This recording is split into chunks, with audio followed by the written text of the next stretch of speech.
righteousness. So before God punishes, there's already plan of reconciliation. Yeah. We serve a God that plans on how we can get back in fellowship with him after we mess up, before the thought of messing up is even in our minds. Yeah. We serve a God that has all power in his hands, a God that even though he will punish you, he still gives you a chance to make things right and get back in fellowship with him. A God that wants to spend eternity with us, so he gives us chances after chance. So even though David's family hadn't seen royalty in over 600 years, God still keeps his promise to David. And here comes the Messiah, or the King of Kings, the Lord of Lords. Here comes the Word and the truth. Here comes Jesus, the Christ. The Lord's understanding goes beyond natural limitations. The branch that comes from the apparently dead stump is full of life and has 7, the number of fullness and completion, aspects of the Spirit of the Lord.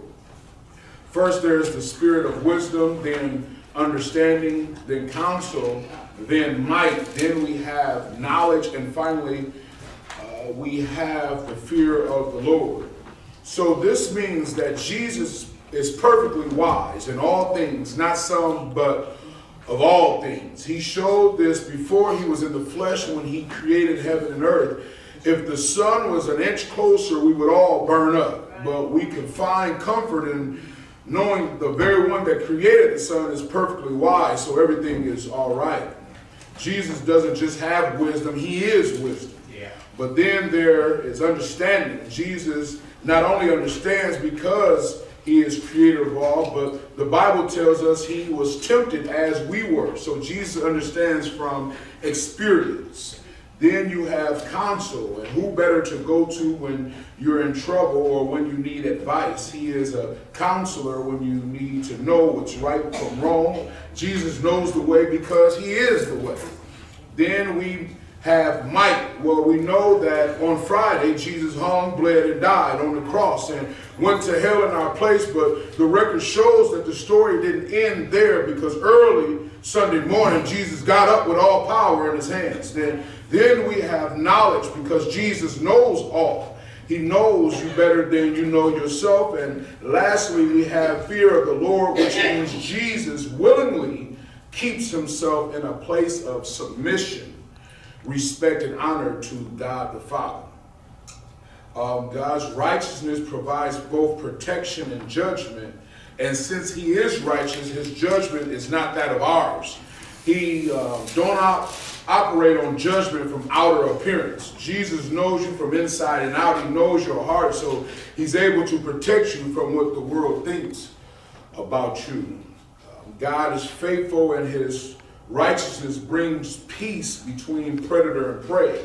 So when you were preying on yourself, who else could bring peace? When you was pumping your body full of poison, full of drugs, or full of liquor, full of lies and deceit, who was the only one that could protect you from that?